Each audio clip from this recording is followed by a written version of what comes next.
cabeza y cuello. Pero ahora vamos a hacer más del enfoque clínico asociado a la patología. ¿Listo? Este tema, bueno, lo vamos a pasar, es el último tema que vamos a ver, porque va a estar en el examen, que vamos a dar el examen que hemos quedado para el día miércoles. ¿Sí, no veo o no? ¿Qué han decidido?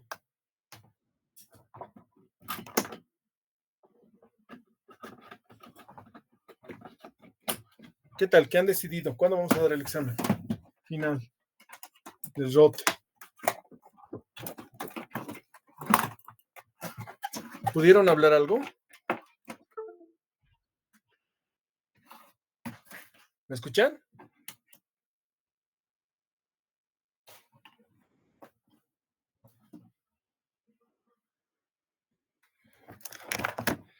Hola, hola. Sí, doctor, se escucha, doctor. ¿Qué? ¿Han decidido algo o todavía no? Todavía no, doctor. Ya. Conversen entre ustedes y vean, ¿ya? O también lo podemos dar el próximo miércoles y el próximo viernes también damos la práctica, el ECOI. ¿Listo? De todas maneras, para el ECOI yo les voy a mandar las preguntas que les voy a hacer, porque no se trata de aplazar estudiantes, sino de que lleguen lo mejor preparados eh, para el ECOI final que ustedes van a tener. ¿Ya? Pero según las fechas que me han mandado, tenemos hasta la siguiente semana. ¿Listo? Ya, empezaremos. Vamos a hablar de la tiroides y paratiroides dentro de lo que es la semiología. Bueno, pues son órganos glándulas bastante floridos la clínica en el momento de la presentación y por lo tanto las maniobras que se utilizan nos ayudarían a través, además de lo que se conoce como el test de Wayne, que son 45 preguntas que se hace a un paciente referente a cómo vive. No sé si han visto, hay personas que andan con polerita en la noche, ¿no ven? Con una polerita sin mangas y normal, ellos no sienten frío, entonces hay muchos datos que te hacen decir que es un hipertiroidismo o un hipotiroidismo. Asimismo hay la enfermedad tiroiditis de Hashimoto, enfermedad de Graves-Basedon, Joe-Basedon, y hay muchos otros que, bueno, no lo vamos a ver porque eso tendrían que avanzar en endocrino cuando hagan la rotación, pero ahora vamos a hablar netamente de la glándula tiroides, que bueno, la glándula tiroides está ubicada en el cuello. Aquí estamos el músculo, el tiroides y cricoides, está por delante, tiene dos lóbulos y generalmente cuando nosotros palpamos tenemos que palpar un tiroides bastante blandito, ¿no ven? ¿Dónde empieza lo patológico? Cuando empezamos a palpar nodulaciones o podemos palpar induraciones o una consistencia pétrea que sería como piedra. Y el bocio, que bueno, pues es el crecimiento de la tiroides, que ya no se ve en nuestro medio porque ya hacía muchos años que se está realizando lo que es la iodación, y entonces por lo tanto el bocio multinodular ya no se ve tanto, ¿no? Entonces, cuando hablamos un poquito de, bueno, la semiología, siempre vamos a evaluar estos 4 puntos. Evaluamos los dos lóbulos, intentamos tocar el istmo, tocamos la consistencia y vemos la presencia de quistes o nódulos. Pregunta de examen. ¿Qué se evalúa durante la examinación a la palpación de la tiroides? Siempre estas 4. Generalmente la consistencia de la tiroides siempre es blanda y relativamente firme. Puede haber en el hipertiroidismo un bocio firme o un granuloso en la tiroiditis de Hashimoto o pétrea como piedra en un cáncer, el carcinomatosis, ¿no ven? Y generalmente las maniobras clásicas que se hacen y que se preguntan en el examen es la maniobra de Crilley-Lahey, de Kervain y la de Marañón, que ahorita los vamos a ver. ¿Listo? Entonces, obviamente para evaluar tenemos una serie de pasos. Siempre nos lavamos las manos, le explicamos al paciente que le vamos a tocar el cuello, le pedimos al paciente que degluta, trague saliva para poder tocar lo que es el movimiento del bocio, de la tiroides con los músculos de la deglución. Volvemos aquí atrás. Generalmente cuando tocamos el bocio y le pedimos al paciente que trague saliva, ¿cómo sabemos que es tiroides o no? Porque cuando tragamos esto se mueve hacia arriba y la tiroides está casi aducida a la parte posterior de forma dura. Entonces se va a mover cuando la persona degluta. ¿Listo? Una tiroides disfuncional puede tener varias manifestaciones.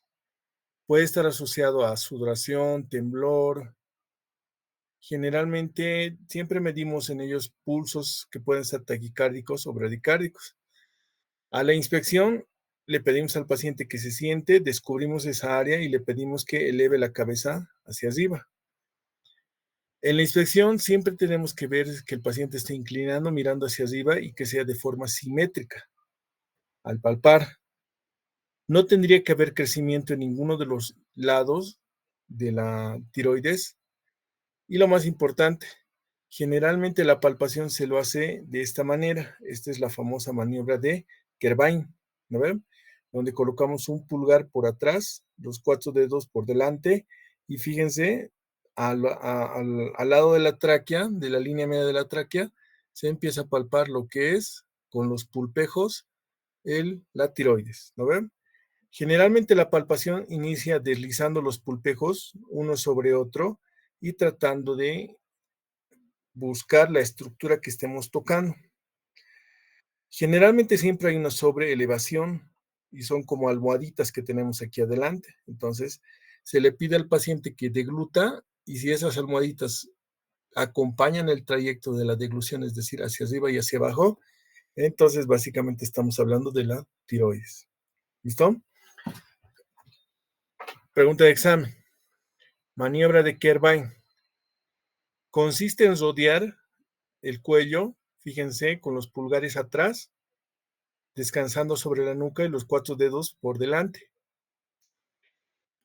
Colocamos ligeramente los dedos índices, es decir, los pulpejos, localizamos el istmo, localizamos los lóbulos laterales y precisamos la textura, que generalmente es como una gomita o elástica.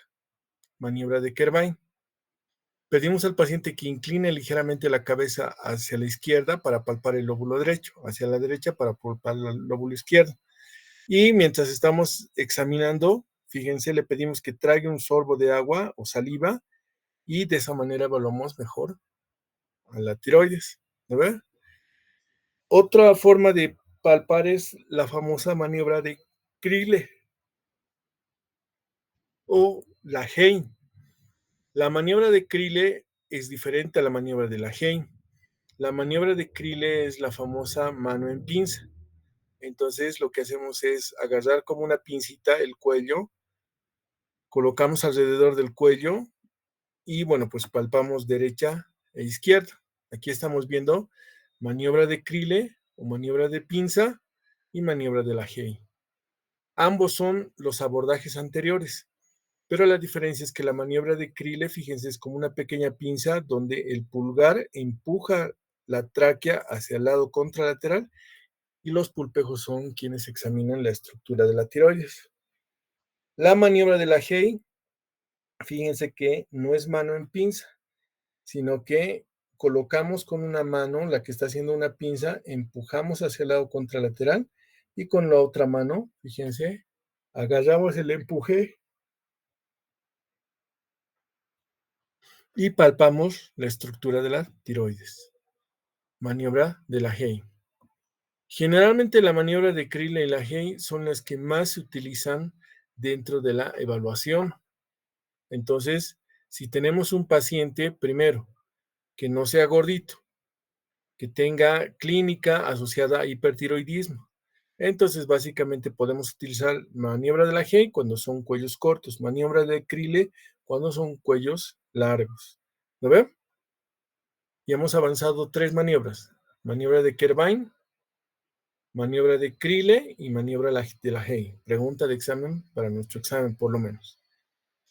Auscultación, generalmente podemos colocar el estetoscopio y hay libros que indican que sí se podría palpar algún tipo de soplo, pero muy rebuscado. Entonces, la auscultación, por lo menos para una persona que no tenga entrenamiento, es bastante difícil y por lo tanto no lo vamos a estudiar. Entonces, cuando nosotros hablamos de hipotiroidismo, hacemos referencia a que de alguna manera la hormona tiroidea, o sea, la hormona tiroidea funcionante, que es la T3, está disminuida. La glándula tiroidea no va a producir suficiente hormona tiroidea. Entonces ahí estamos hablando que una de las causas más importantes de hipotiroidismo es la quirúrgica, donde se hace una tiroidectomía total o subtotal y ellos necesitan tener sustitución de hormona tiroidea, la famosa levotiroxina. Pero hay otros pacientes que suelen hacer lo que se conoce como la tiroiditis de Hashimoto, donde el propio cuerpo, su sistema de complemento y inmunoglobulinas, lo que hacen es atacar a las hormonas tiroideas y por lo tanto el paciente entra en hipotiroidismo, secundario a la tiroiditis de Hashimoto. Por otro lado, tenemos el hipotiroidismo que ocurre cuando el cuerpo básicamente deja de utilizar y tenemos la enfermedad de Graves-Basedon o el bocio multinodular.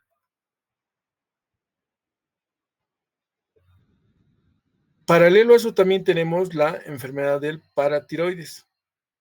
La glándula paratiroidea son glándulas pequeñas en número de 4 que se encuentran adosados a la hormona tiroidea. Generalmente esta hormona está asociada a la PTH o hormona, que generalmente esta hormona regula a los osteoclastos. Si se acuerdan de los osteoclastos y los osteocitos, son básicamente células que destruyen hueso y se generan hueso. Entonces, cuando nosotros tenemos un excedente de paratormona, básicamente el paciente puede sufrir de osteoporosis o un desgaste importante de los huesos. Entonces, la paratormona básicamente tiene una función netamente con el calcio. Cuando hay niveles bajos de calcio, básicamente se dispara paratormona y estimula la liberación de calcio a través de los huesos, a través de los osteoclastos que empiezan a destruir y liberar calcio. Cuando los niveles de paratormona disminuyen, a veces hay los huesos, una reabsorción de calcio en los riñones. Generalmente, cuando nosotros vemos calcio total, calcio iónico, paratormona, fósforo, albúmina, esta es que es la vitamina D, la 25-hidroxicolecalciferol o vitamina D, básicamente se hace para analizar la paratormona. ¿Por qué? Porque hay pacientes que suelen tener incremento de calcio iónico por malas de absorción a nivel renal. Por eso es que en ese tipo de pacientes hay que hacer pruebas, ecografía, tomografía, para interpretar todo esto, porque normalmente una persona que haga hipocalcemia puede estar asociado para un hiperparatiroidismo. Entonces, cuando tenemos calcio bajo, puede haber PTH alta y esto debe hacerse pruebas para ver por qué se está dando la hipocalcemia, es decir, por qué no se está reabsorbiendo a través de los osteoclastos. Probablemente no haya paratormona y por eso sea el causante, ¿no? El hiperparatiroidismo generalmente suele estar asociado a los cálculos renales. Entonces, cuando ustedes vean paciente con dolor característico o los famosos partos renales, siempre tenemos que ver cómo está la hormona paratormona, tenemos que ver cómo está el calcio iónico y de esta manera ver si está habiendo un hiperparatiroidismo. Por otro lado, la osteoporosis también asociada al hiperparatiroidismo. Falla de la memoria, ansiedad, náuseas, úlceras, sed, estreñimiento, hiperparatiroidismo. Entonces, El hiperparatiroidismo es bastante frecuente en nuestro medio, por lo menos en Bolivia. Generalmente puede estar asociado a una disminución de la paratormona. Entonces, la paratormona tiene una línea directa con esto del control del calcio. La etiología más frecuente en nuestro medio, por lo menos, es la remoción, es decir, quitar las hormonas tiroideas, pero también suele estar asociado a tumores secretantes de paratormona. Generalmente, esto suele ser pregunta de exámenes a veces. Cuando tenemos hipocalcemia, tenemos el famoso signo de Trousseau y Chebostek, que básicamente es un espasmo muscular facial al golpear el nervio facial. Puede haber trastornos de hipocalcemia grave, donde el diagnóstico siempre se hace en base a electrolitos séricos y urinarios. Y los síntomas, bueno, es el control con fosfato, dar carbonato de calcio, etcétera. ¿Listo? Los ganglios linfáticos, bueno, son parte del cuello. Aquí estamos viendo grupos de ganglios linfáticos. Normalmente los ganglios linfáticos, si ahorita ustedes se tocan en ese sector, no hay. Y si hay, netamente están asociados a procesos infecciosos severos o virales. Por ejemplo, las ITS, ¿no ve? Las ITS suelen empezar nada más con ganglios linfáticos infartados, le llaman, o infección por VIH en fases iniciales, ¿listo? Pero de estos ganglios, los supraclaviculares suelen estar asociados a cáncer, ¿listo? Entonces, aquí se les dejo un pequeño resumen de todo lo que hemos hablado, donde básicamente las maniobras que se hacen, Kerván, Crilley, Lahey y Marañón. Pisilo no se hace mucho. La maniobra de Marañón es netamente para hipertiroidismo o bocio intratorácico, ¿no ven? Generalmente las pruebas de laboratorio siempre va a ser la hormona liberadora de tirotropinas, la hormona estimulante de tirotropinas y la T3-T4. En base a esto se puede construir básicamente un hipertiroidismo o un hipotiroidismo, donde básicamente aquí el que funciona más es la hormona tiroidea, es decir, T4 se convierte en T3 y en base a eso se construye diagnósticos de hipertiroidismo y hipotiroidismo. Las preguntas que yo voy a hacer es netamente Kerván, Crilley y Lahey, cómo se realiza y en qué casos se realiza. ¿Listo? Con eso habríamos terminado la lección. Por favor, el representante que me escriba al